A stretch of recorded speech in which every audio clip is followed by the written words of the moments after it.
1과 시내산을 향한 출애굽 대역사. 출애굽기 19장 1절 말씀. 이스라엘 자손이 애굽 땅에서 나올 때부터 제3월 곧 그때에 그들이 시내 광야에 이르니라. 이는 하나님의 말씀이니라. 아멘. 네, 안녕하세요. 오늘부터 7권으로 다시 만나게 되었습니다. 우리가 몇 년 전에 7권을 했을 때 상황이 있어서 통합으로 진행을 했던 것이 있어서 이제 올해 다시 7권을 하게 되었는데요. 오늘 첫 번째는 시내산을 향한 출애굽 대역사, 시내산을 향한 출애굽 대역사입니다. 시내산은 하나님이 딱 작정해 놓고 거기서 하나님이 이스라엘 백성들을 기다리고 계셨던 산이죠. 출애굽기 3장 12절 말씀 보시면은 하나님이 모세에게 말씀하시기를 너희가 이 산에서 하나님을 섬기리니 라고 기록을 하고 계십니다. 그래서 시내산은 하나님이 이스라엘 백성들이 오기를 기다리고 있었던 산이다 라는 것을 우리는 기억을 해야 합니다. 그리고 그 산에서 하나님을 섬긴다 라는 말도 우리가 의미심장하게 마음속에 담고 있어야 되겠죠. 왜냐하면 하나님을 섬길 때는 하나님과 우리 사이에 어떤 법이라는 것이 존재하게 되는데 그것을 시내산에서 주시겠다라는 것도 함의하고 있는 그런 구절이기 때문입니다. 그래서 먼저 첫 번째 하나님의 언약의 구조를 보겠습니다. 하나님의 언약은 종으로 된 언약이 있고 횡으로 된 언약이 있어요. 종으로 된 언약을 우리가 시대 구분으로 보게 되는 것이죠. 그래서 가장 처음 있었던 하나님의 언약은 아담에게 하신 아담 시대 때 있었던 원시복음 창세기 3장 15절이 되겠습니다.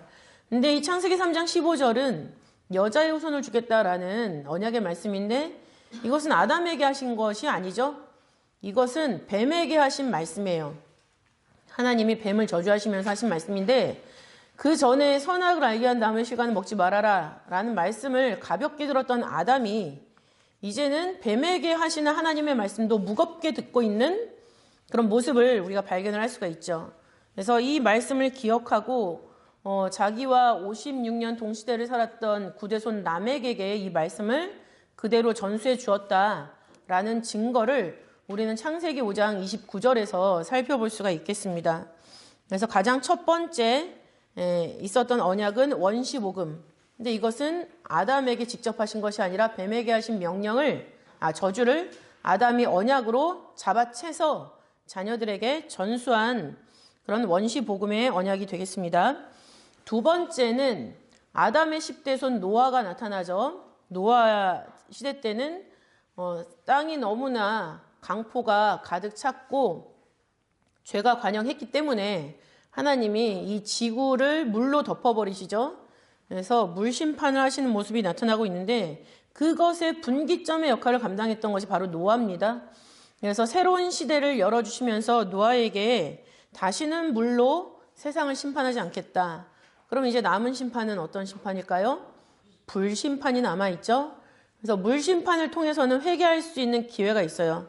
그래서 물심판으로 인해서 죽었던 사람들에게 예수님이 찾아가셔서 전도하셨다라는 것이 베드로서의 기록에 저도 발견을 할 수가 있는데 마지막 남은 불심판은 회개의 기회가 없죠. 그렇기 때문에 마지막에 나타나시는 재림이라는 것은 죄와 상관없이 자기를 바라는 자들에게, 죄와 상관없이 하나님을 바라는 사람들에게 나타나는 것이 재림입니다.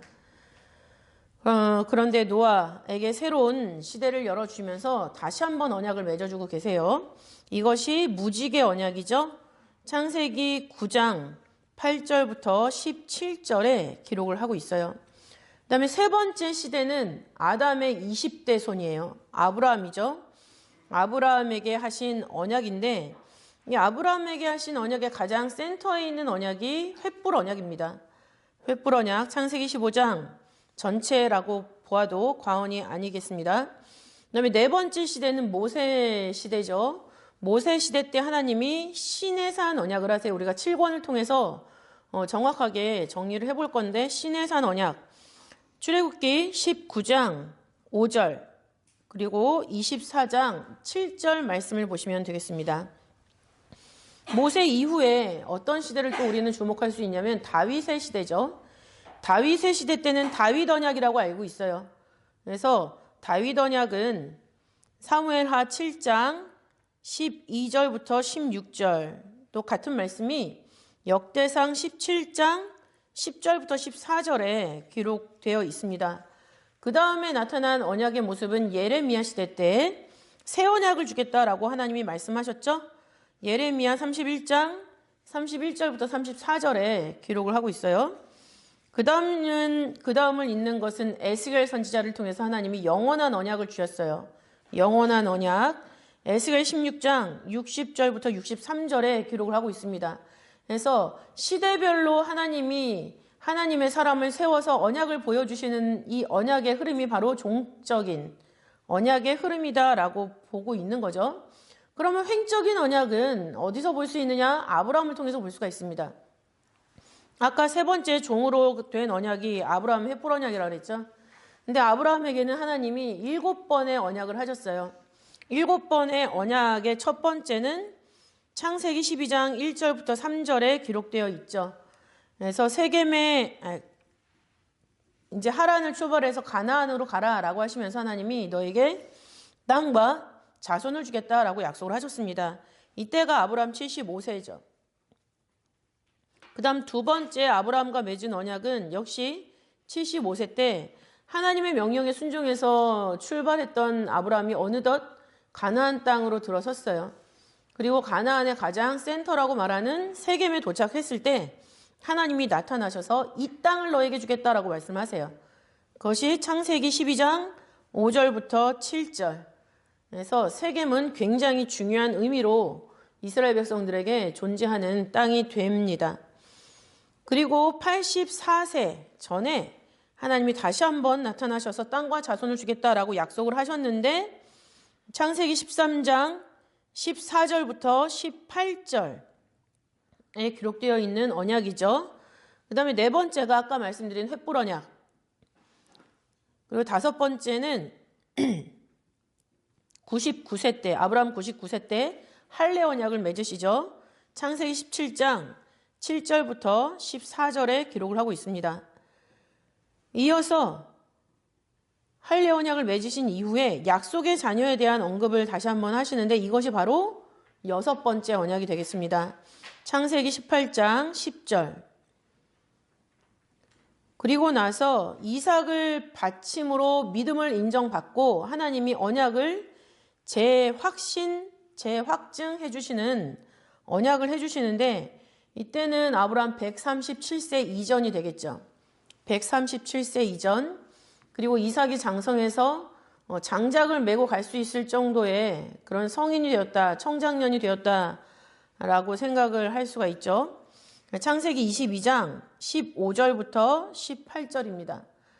이렇게 종으로 된 언약과 횡으로 된 언약을 나열했을 때 가운데서 겹치는 언약이 횃불 언약이죠.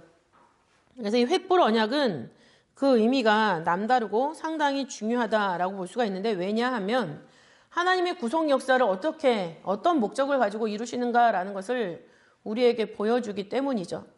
그래서 하나님이 이 아브라함과 맺으신 언약에서 우리에게 보여주시는 건 뭐냐면 땅과 자손이에요. 땅과 자손이고 이것을 야곱에 의해서 확대시켜서 봤을 때는 나라와 백성이 되는 거죠. 그렇다면 어떤 나라와 어떤 백성이냐? 바로 이스라엘 나라와 이스라엘 백성의 회복, 하나님의 선민으로서의 그런 자질을 갖추는 것, 그것이 바로 횃불 언약이 우리에게 주시는 목적이다라고 했을 때 이것을 통해서 우리가 바라보게 되는 그 이면의 궁극적인 목적도 있다라는 것도 우리는 알아야 됩니다. 이면의 목적은 뭘까요? 이스라엘 나라는 하나님의 나라를 예표하죠. 또 이스라엘 백성은 하나님 나라의 백성을 예표하고 있습니다. 왜냐? 이스라엘은 하나님의 법을 근간으로 해서 하나님이 세워준 신정 국가이기 때문이에요. 인간의 힘으로 세워진 나라가 아니에요. 이스라엘은. 하나님이 종이었던 이스라엘을 애굽에서 끌어내시고 그 종과 노예에 불과했던 그들을 하나님이 나라로 세워주시고 법도 세워주시고 제사장도 만들어주시고 왕도 만들어주셔서 성립된 신정 국가입니다. 그렇기 때문에 하나님을 중심한 나라, 하나님을 중심한 백성의 실현이 바로 횃불 언약을 통해서 우리가 알게 되는 그런 내용이죠. 그래서 요한계시록 21장 3절 말씀 보시면은 하나님의 장막이 사람들과 함께 있음에 하나님이 저희와 함께 거하시리니 저희는 하나님의 백성이 되고 하나님은 친히 저희와 함께 계셔서 라는 말씀으로 횃불 언약이 단순히 그 모세 시대 때 있었던 역사적인 기록일 뿐만 아니라 더 나아가서 마지막 때 우리가 이루어야 되는 그런 언약의 말씀이다라는 것까지도 생각을 하게 해줍니다. 그래서 하나님의 언약 자체가 바로 이러한 목적을 향해서 가고 있는 것이죠. 크게 두 번째로 그러면 출애굽 역사를 볼 텐데 출애굽 역사는 횃불 언약의 성취로 나타나는 거죠. 하나님이 아브라함에게 하신 횃불 언약 중에 출애굽에 대한 기록이 있습니다. 창세기 15장 13절부터 14절 말씀 보시면은 여호와께서 아브라함에게 이르시되 너는 정령이 알라 내 자손이 이방에서 객이 되어 그들을 섬기겠고 그들은 400년 동안 내 자손을 괴롭게 하리니 그 섬기는 나라를 내가 징치할지며 그 후에 내 자손이 큰 재물을 이끌고 나오리라 라고 말씀을 하고 있어요. 여기서 이스라엘 백성들이 이방에서 객이 된다라고 했을 때 그 이방이 바로 애굽이 되는 거죠. 근데 단순히 손님으로 객으로 나그네처럼 있는 것이 아니라 거기서 어떻게 합니까? 그들이 이스라엘 백성들을 400년 동안 괴롭게 한다라는 거고 섬기는 나라.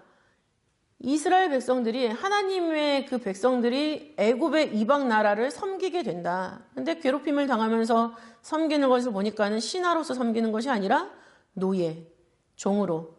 또 우리가 출애굽기 1장, 2장의 기록을 보면은 이스라엘 백성들이 애굽 사람들에게 핍박을 당하면서 벽돌을 구워서 만들고 그것을 가지고 국고성을 증축하는 것을 확인을 할 수가 있죠. 그 과정 속에서 좋은 말로 하는 것이 아니라 말을 안 듣면 때리고 죽이기까지 하는 그런 험난하고 처참한 상황 속에서 애굽 생활을 400년 동안 이어나갔다라는 것을 우리는 발견할 수 있습니다.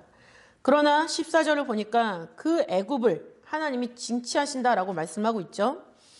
출애굽기 12장 12절 말씀 보시면은 하나님께서 애굽 땅에 두루 다니면서 사람과 짐승을 물어나고 애굽 나라 가운데 처음 난 것을 다 치고 애굽의 모든 신에게 벌을 내린 후에 이스라엘 백성들이 애굽에서 나올 것을 말씀을 해주고 계십니다. 그리고 큰 재물을 이끌고 나온다라고 하셨는데 그 말씀처럼 출애굽기 12장 36절 말씀에는 이스라엘 백성들이 나올 때 애굽 사람의 물품을 취하였다라고도 기록을 하고 있고요. 그리고 시편 105편 37절을 볼 때에도 은금을 가지고 나왔다라고 기록을 하고 있습니다. 그래서 이 출애굽의 역사는 하나님의 언약에 따라서 이루어진 일이다라는 것입니다. 모든 역사의 배후에는 하나님이 섭리하신다라는 것을 우리가 알게 되는 그런 대목이죠. 횃불 언약뿐만 아니라 야곱과의 언약을 통해서도 하나님의 약속이 전진되었다라는 것을 우리는 확인을 할 수가 있어요. 처음에 들어갈 때 창세기 46장을 쭉 보시면은 애굽에 들어갔을 때는 가족으로 들어갔어요. 야곱의 가족. 그래서 46장 27절 말씀을 보시면 야곱의 집 사람으로 애굽에 이른 자의 도합이 70명이었더라. 야곱의 식솔, 한 가족으로 들어갔던 거죠. 근데 그 가족으로 들어간 그들이 나라를 이루어서 나왔다라는 것을 우리는 확인할 수가 있습니다.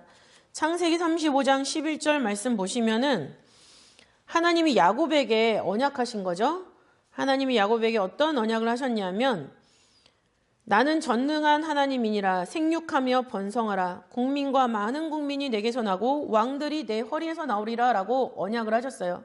이 언약에 따라서 가족이 나라로 백성으로 나와서 그 백성이 한 나라의 국민이 되고 그 가운데서 왕들이 나오게 되는 그런 역사를 일구겠다라고 하나님이 야곱에게 약속을 하셨는데 그 약속의 신호탄과 같이 출애굽의 역사를 통해서 이스라엘 백성들이 나왔다라는 거죠. 그렇기 때문에 그 나오고 있는 이스라엘 백성들을 그냥 이스라엘 백성이라고 하지 않고 여호와의 군대가 애굽에서 나왔다라고 출애굽기 12장 40절, 41절에 기록을 하고 있습니다.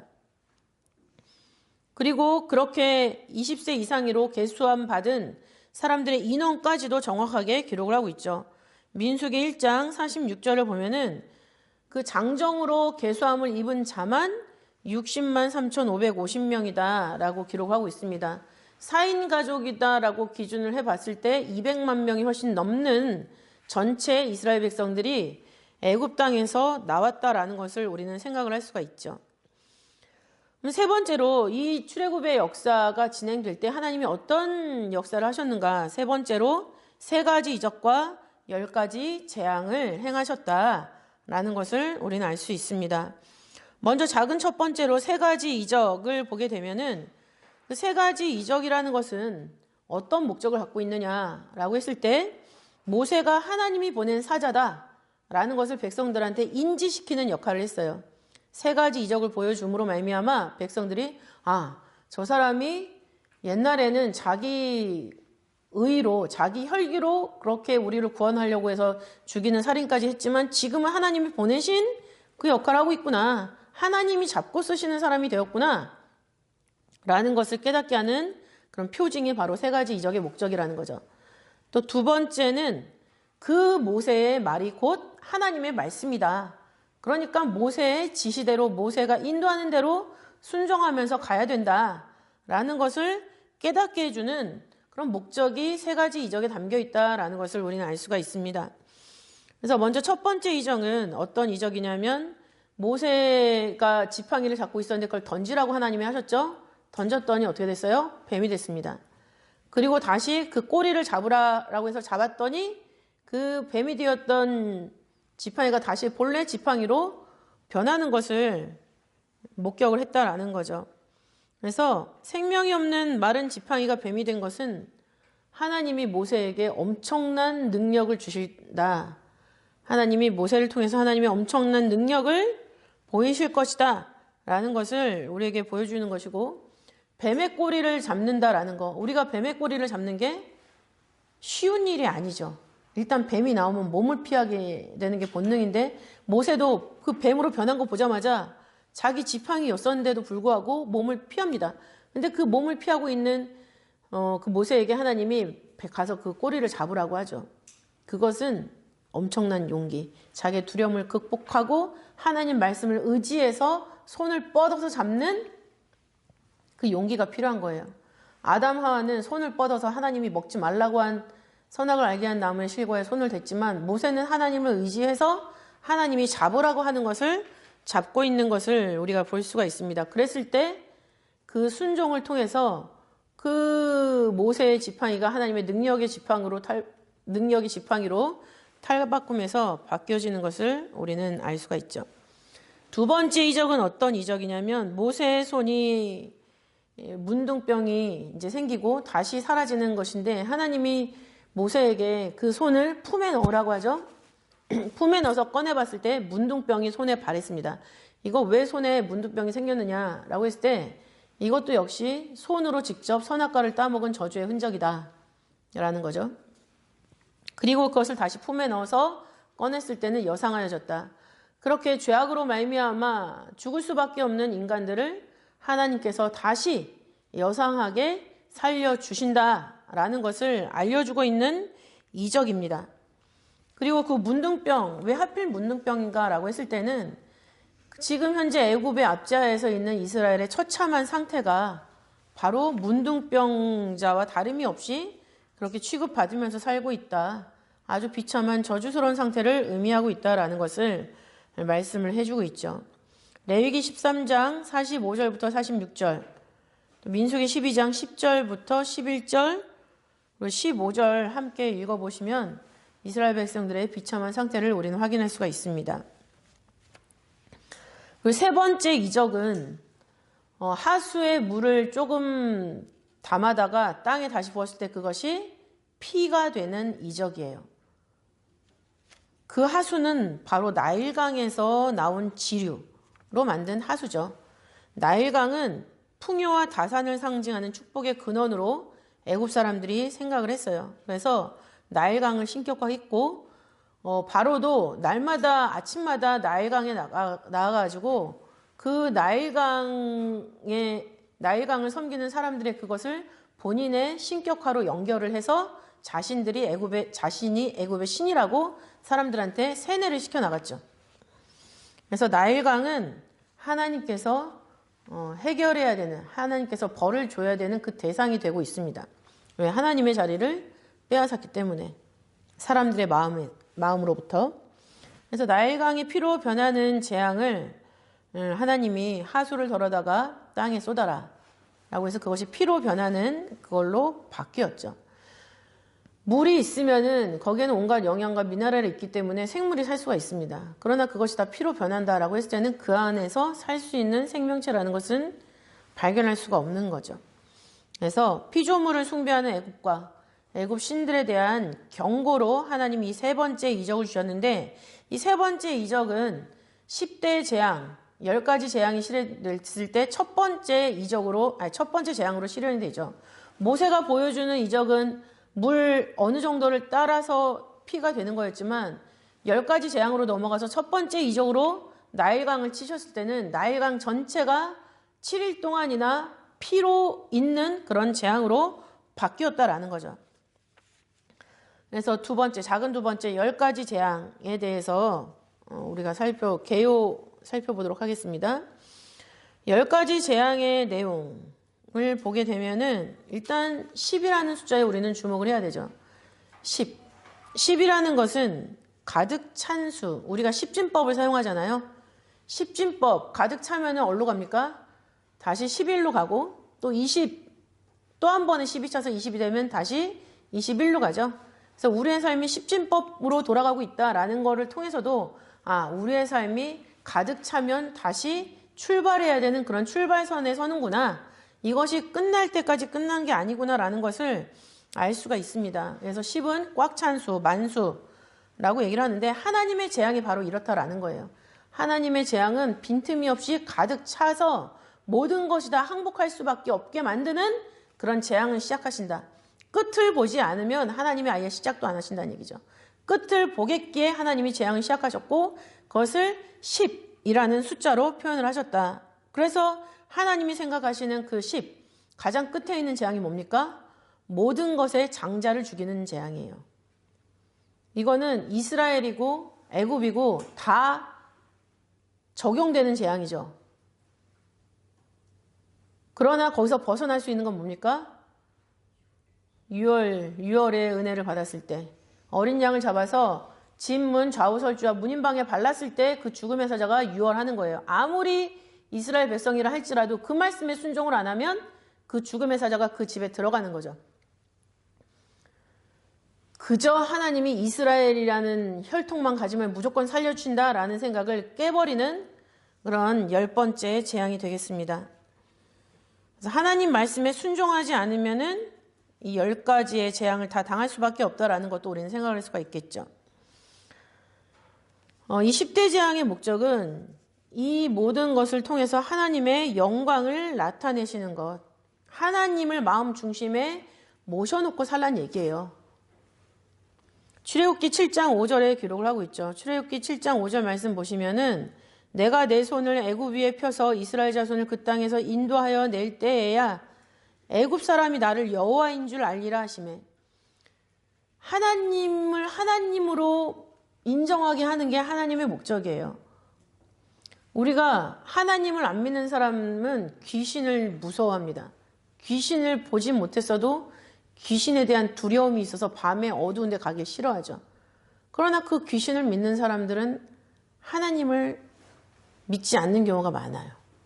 귀신은 두려워하는데 하나님을 두려워하지 않는다는 얘기죠.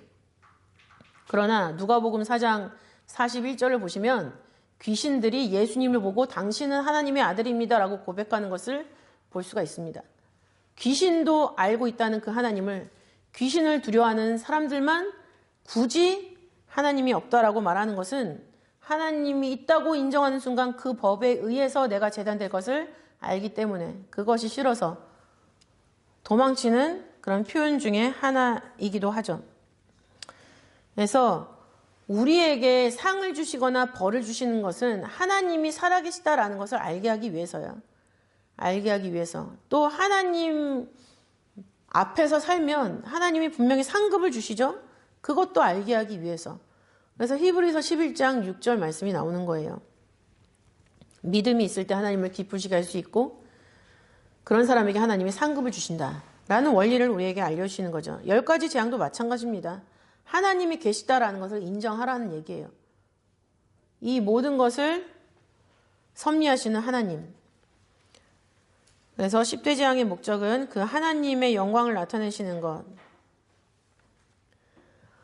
그리고 10대 재앙의 구조는 어떻게 되어 있는가? 10대 재앙의 구조는 9가지는 간접적인 재앙이고 마지막 한 가지 장자 재앙은 직접적인 재앙이죠. 간접과 직접을 나누는 기준은 역시 하나님입니다. 하나님이 직접 행하셨느냐 아니면 모세나 아론을 시키셨느냐. 모세와 아론을 통해서 나타난 재앙은 간접적인 재앙. 첫 번째부터 9번째까지의 재앙이고 마지막 그 장자를 치시는 재앙은 하나님이 직접 하신 재앙이에요. 그래서 그것은 직접적인 재앙이죠. 출애굽기 12장 29절 말씀 보면은 밤중에 여호와께서 애굽 땅에서 모든 처음 난 것 곧 위에 앉은 바로의 장자로부터 옥에 갇힌 사람의 장자까지와 생축에 처음 난 것을 다 치시며 라고 기록을 하고 있어요. 하나님이 직접 하셨다는 얘기예요. 히브리서 13장을 보면은 하나님이 직접 관여하시는 죄가 있죠. 간음죄. 히브리서 13장 4절 말씀 보시면은 침소를 귀히 여겨라. 남녀간의 문제는 하나님이 직접 심판하신다라고 기록을 하고 있어요. 이런 것처럼 하나님이 직접 관여하시는 그런 모양이 있는데 이 재앙의 마지막 최고 절정은 하나님이 마무리하신다는 얘기예요. 그러면 이 10가지 재앙의 대상은 과연 누구냐? 애굽 사람과 애굽의 신들입니다. 출애굽기 12장 12절 말씀 보시면은 애굽의 모든 신에게 벌을 내리리라 라고 하나님 말씀하셨죠. 그러면은 애굽 사람들을 점령하고 있었던 그 신들은 과연 어떤 신들이냐? 종류별로 나눌 수가 있습니다. 먼저 첫 번째는 음행의 신이죠. 음행의 신. 이스라엘 백성들이 음행을 어디서 배웠냐면 애굽 생활할 때 배웠어요. 애굽 생활할 때 배워서 애굽을 나왔어도 그것을 추억하면서 그때 재밌었는데 그때 짜릿했는데 그러면서 그 죄를 점점 더 버리지 못하고 몰입해가는 그런 이스라엘 모습을 하나님이 책망하고 계세요. 그 책망하는 모습이 에스겔 23장 3절, 8절, 19절, 27절에 기록을 하고 있죠. 애굽 생활할 때 배웠던 그 음행을 떨치지 못했습니다. 그러나 이 음행은 마지막 때 분명히 하나님의 심판을 받게 되어 있습니다. 요한계시록 14장 8절 말씀에 보면은 그 모든 나라를 음행으로 인해서 물들였던 그런 것에 대한 심판을 기록을 하고 있죠. 그리고 그 음행은 단순히 육신적으로 몸을 굴리는 것을 말하는 것만이 아니라 야고보서 4장 4절 말씀 보시면은 세상과 벗된 것을 간음이다라고 얘기를 하고 있어요. 그러니까 마음 중심에 하나님이 창조한 것으로 먹고 살고 있는 우리가 또 하나님이 창조하신 모습대로 살고 있는 우리가 정작 그 주인은 하나님을 모른다고 하고 세상의 것만 채워가고 있는 것을 하나님은 간음이라고 얘기를 하고 있는 것이죠. 그랬을 때 그 음행하는 부분에 대해서 하나님이 분명히 심판하신다라고 말씀을 하고 있습니다. 두 번째 신은 어떤 종류의 신이냐면 물질의 신. 물질은 필요합니다. 우스갯말로 예수가 돈이 없어서 망했다라는 얘기가 있어요. 그 당시 예수님이 돈이 있고 권력이 있었으면 사람들이 따랐을 거란 얘기죠. 그러나 돈이 없었기 때문에 망했다라는 그런 얘기도 있습니다. 근데 또 제가 운동하면서 앞에 모니터를 보니까 그 차트를 달린 남자라는 프로그램에서 그 경매에 뭐가 나오더라고요. 경매에서 5,400억인가? 5,400억에 어떤 초상화가 팔렸어요. 그게 뭐냐면 레오나르도 다빈치가 그린 예수의 초상화예요. 근데 처음에 저는 그 초상화를 딱 오픈했을 때 모나리자인가 했어요. 예수님이 모나리자처럼 생겼더라고요. 남자도 아니고 여자도 아닌 것처럼. 그렇게 생겨서 깜짝 놀랐는데 그거를 그 중동에 있는 굉장히 부자인 사람이 있대요. 근데 그 사람이 5,400억에 산 거예요. 그걸 사가지고 요트에 걸어놨대요. 그 명자금 요트에 걸면 안 되는 건데. 그래서 그런 걸 TV에서 본 적이 있는데 예수님의 그 내용을 잘 모르지만, 잘 알려고 하지 않지만 예수님이 갖고 있는 그 어떤 파워는 안다는 얘기죠. 그게 물질적인 파워든지 어떤 것이든지. 근데 중요한 건 뭐냐면 물질 자체가 아니라는 거죠. 물질은 방법과 수단으로 우리가 갖게 되는 거지, 그것이 내 삶의 목적이 되려고 하는 순간 하나님이 그것을 다 어그러뜨려 버리신다는 얘기예요. 그리고 하나님의 일을 너무 필요로 해서 일을 열심히 하고 있는 그런 하나님 믿는 사람들인데, 돈이 있으면 얘가 나를 떠날 것 같아. 그러면 그런 사람에게는 돈을 풍족하게 주시진 않죠. 그래서 돈이라는 것은 그냥 인간 세계에서 살 때도 너무 많으면 사람을 교만하게 만들 수가 있어요. 또 사람을 좀 약간 이성을 잃어버리게 만들 수 있는 아주 마약과 같은 것이 바로 돈이죠. 그러니까 돈은 내가 제정신을 차리고 살 수 있을 만큼만 있으면 된다라는 생각을 갖고 있는데, 그 물질을 신봉하다 보면은 그 물질이 신이 되어서 하나님을 뒤로 밀어놓고, 또 하나님도 나에게 돈을 벌게 하는 부적처럼 사용하는 그런 기독교라고 종교를 쓰는 사람들이 있다는 얘기죠. 그런 물질의 신이 애굽을 아주 가득 채우고 있었습니다. 이사야 43장 3절 말씀 보시면 시올의 곡식 곧 나일의 추수를 큰 물로 수운하여 드렸으니 라고 말씀을 하고 있습니다. 열국의 시장이라고 말하고 있는데, 시올이라는 것은 나일을 말하죠. 시올의 곡식 곧 나일의 추수, 어마어마한 부를 가져다 줄 수 있었던 애굽의 젖줄, 그 나일, 그것이 열국의 시장이었다라고 표현이 된 거 보니까 어마어마했다라는 얘기죠. 그래서 그것이 모든 사람들의 사상을 지배하는 것이 되고 말았다. 그 물질 자체가, 풍요와 부가 사람들을 잠식하는 그런 신이 되었다라는 면에서 하나님은 그것을 그대로 두지 않으시고 심판하신다라는 겁니다. 마지막 때에도 이런 일이 있어요. 계시록 18장 15절부터 19절 보시면은 굉장히 불의함으로 부를 축적했던 것이 있는데, 그런 부가 일시간에 망한다 라고 말씀을 하고 있고, 또 그 보배로운 상품을 인해서 치부했는데 그건 역시 일시간에 망한다. 하나님이 한번 후 하고 불어버리시면 순식간에 망한다는 얘기예요. 마지막 때도 그렇다. 그러면서 예수님이 우리를 경계시키시죠. 마태복음 6장 24절 말씀 보시면은 한 사람이 두 주인을 섬기지 못할 것이니 혹 이를 미워하며 저를 사랑하거나 혹 이를 중히 여기며 저를 경히 여김이라. 너희가 하나님과 재물을 겸하여 섬기지 못하느니라. 여러 가지 하나님의 자리를 대신하는 그런 신들이 있겠지만 가장 마지막 때 사람들을 쥐고 흔드는 신이 바로 뭡니까? 재물이란 얘기예요. 재물을 위해서 하나님을 부적처럼 여기는 일은 없어야 되겠습니다. 먼저 하나님과 그의 나라, 그 다음이 하나님이 주시는 것에 자족하는 나의 삶. 그랬을 때 우리가 걱정 없이, 근심 없이, 욕심 없이 살 수가 있는 거예요. 욕심이 있으니까 근심이 있고 괴로움이 있는 거죠. 그 다음에 세 번째 신의 모양은 어떤 모양이냐면 교만의 신이죠. 교만의 신. 교만은 그냥 애굽 자체입니다. 에스겔 30장 6절 말씀 보시면 애굽의 교만한 권세도 낮아질 것이라 라고 말씀하고 있어요. 애굽은 교만.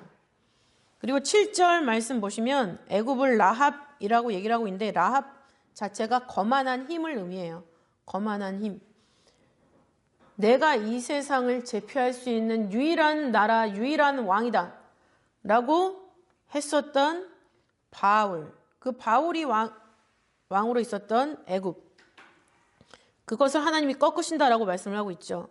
에스겔 30장 18절 말씀 보시면 내가 애굽 멍에를 꺾으며 그 교만한 권세를 그 가운데서 그치게 할 때 하나님이 교만을 꺾어버리실 때가 있다는 얘기죠.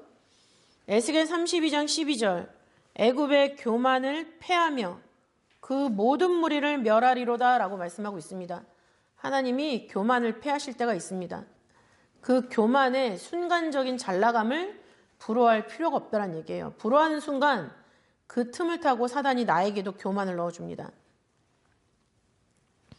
그래서 하나님이 10대 재앙을 통해서 심판하셨던 애굽과 애굽 사람들, 그리고 그들을 잠식했던 애굽의 신들인데, 그 애굽의 신들의 모습이 교만의 신, 물질의 신, 음행의 신이었다라는 것.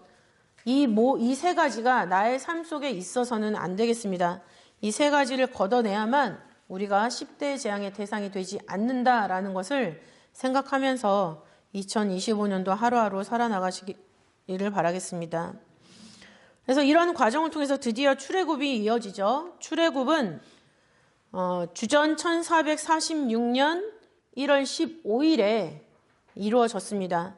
민수기 33장 3절에 기록을 하고 있죠. 그들이 정월 15일에 라암셋에서 발행하였으니 곧 유월절 다음 날이라. 그래서 장자재앙과 유월절을 지내고 15일 날 곧장 출발하고 있는 이스라엘 사람들, 하나님의 권능으로 나왔다라고도 말씀을 하고 있죠. 그래서 출애굽 원년 주전 1446년 1월 15일 정확하게 우리도 기억을 하고 있어야 되겠습니다. 출애굽의 목적은 처음에 읽어드렸던 출애굽기 3장 12절입니다. 시내산에서 기다리고 계시는 거죠. 왜냐하면 시내산에서 나라의 근간을 세우기 위해서 하나님이 이스라엘 백성들을 기다리고 계시는 거예요. 그래서 출애굽기 3장 12절 다시 한번 읽어드리면, 하나님이 가라사대 내가 정녕 너와 함께 있으리라. 내가 백성을 애굽에서 인도하여 낸 후에 너희가 이 산에서 하나님을 섬기리니 이것이 내가 너를 보낸 증거니라 라고 모세에게 말씀하고 있고, 모세는 이 말씀을 기억하면서 이스라엘 백성들을 이끌고 시내산을 향해서 갑니다. 시내산을 향해서 가서 그 앞에 도착한 때가 언제냐면 주전 1446년 3월 1일에 도착을 했습니다. 출애굽기 19장 1절 2절에 기록을 하고 있죠. 1절 말씀 보시면 이스라엘 자손이 애굽 땅에서 나올 때부터 제3월 곧 그때에 그들이 시내 광야에 이르니라. 그래서 시내산 자락에 진을 치고 있는 것을 볼 수가 있죠. 제3월 곧 그때에 라는 것을 원어로 보면 3월의 첫째 날, 이스라엘 백성들은 첫째 날을 월삭이라고 부르죠. 그래서 3월 1일에 도착했다라는 것을 제3월 곧 그때, 원문으로 보면 첫째 날 3월 1일에 도착을 했다라고 말씀을 통해서 우리가 알 수가 있습니다. 그래서 주전 1446년 1월 15일에 출발을 해서 하나님이 기다리고 계시는 그 장소에 도착한 것은 1446년 3월 1일이었다라는 거 우리가 분명히 알 수가 있고, 이제 이 시내 광야에서 앞으로 우리가 7권을 통해서 배울 그 많은 이야기들을 하나님과 하게 됩니다. 그래서 그걸 통해서 하나님의 법, 십계명과 율법책을 그 나라의 헌법으로 세운 하나님의 신정국가가 드디어 세워지게 되는데, 그 신정국가를 세우기 위해서 시내 광야에서 머물렀던 기간이 11개월 20일이죠. 언제 출발하게 되냐면 주전 1445년 해를 넘겨요.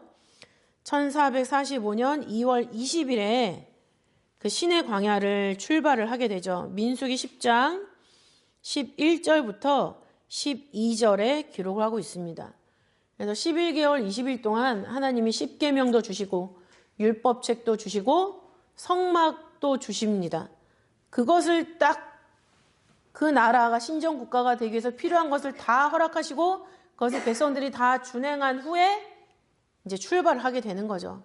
그 목적이 출애굽기 19장 5절 6절이에요. 이스라엘 백성들이 신정국가라는 근거가 출애굽기 19장 5절부터 6절이죠. 세계가 다 내게 속하였나니 너희가 내 말을 잘 듣고 내 언약을 지키면 너희는 열국 중에서 내 소유가 되겠고 너희가 내게 대하여 제사장 나라가 되며 거룩한 백성이 되리라 라고 말씀하셨습니다. 하나님의 소유, 그리고 제사장 나라. 제사장 나라라는 것 자체가 신정국가예요. 근데 어떤 신이에요? 하나님을 모시는, 하나님이라는 유일신을 믿고 그 하나님의 법에 따라서 운영되는 나라. 그 나라가 바로 이스라엘 나라. 사람이 세운 나라가 아니라 하나님이 세워주신 나라. 그렇기 때문에 하나님이 그 나라에 어떻게 섭리하셨냐라는 것은 우리가 나라에 대한 정확한 애국심을 갖는 데 상당히 도움을 주고 있습니다. 그 나라가 존속하기 위한 조건은 뭡니까? 내 말을 잘 듣고 내 언약을 지키면, 하나님 말을 잘 듣고 하나님 언약을 지키면, 그러면 하나님이 우리에게 요구하시는 그 하나님의 말씀과 언약이 불의한 것이냐? 10계명을 보세요. 불의한 게 있습니까? 부모를 공경하라, 살인하지 말라, 도둑질하지 말라, 간음하지 말라, 내 이웃의 것을 탐내지 말라. 만약에 그게 거꾸로 됐으면 어떻게 됐을까요? 부모를 공경하지 말아라, 도둑질해라, 간음해라, 남의 것을 탐내라. 하루에 한 번씩 살인을 해야 되는 거예요. 그러면 살인이 삶이 되는 거예요. 그런 게 정상적이지 않잖아요. 근데 하나님이 정상적인 법을 주고 이것을 지키면은 잘 살게 해주겠다라고 하는데 굳이 안 믿겠다고 할 이유는 없겠죠. 그래서 하나님의 법을 중심으로 성립된 나라가 이스라엘 나라, 그리고 하나님의 말씀을 지키면 잘 된다라는 약속을 갖고 있는 것이 바로 하나님이 이스라엘 백성들을 향하신 본래의 목적과 뜻이다라는 거. 그대로 살았을 때 우리가 노력해서 얻을 수 있는 것보다 2배, 3배, 4배 이상의 기쁨과 만족 속에서 살 수가 있어요. 시도해보지 않았기 때문에 그걸 못 느끼니까 못 믿는 거죠. 믿지는 셈 치고 한번 해보면 분명히 그런 체험을 하게 됩니다. 그런 체험을 하게 되면 그런 삶의 원리에서 벗어나기가 싫어지죠. 하나님이 그런 삶의 원리에서 나를 쫓아낼까 봐 두려워지는 거죠. 그래서 시내산을 향한 출애굽태의 역사를 살펴보았는데 이 역사는 하나님의 언약을 근거해서 나타난 것이다. 횃불 언약을 근거로 해서 진행이 됐고, 이 횃불 언약의 터 위에 하나님이 시내산 언약을 허락해 주셨고, 그것을 통해서 종과 노예의 다름없었던 하나님의 사람들을 이제 나라의 한 어엿한 국민으로 세워주신 그런 복된 역사의 시작이다라고 했을 때 우리도 그 역사 속에 있습니다.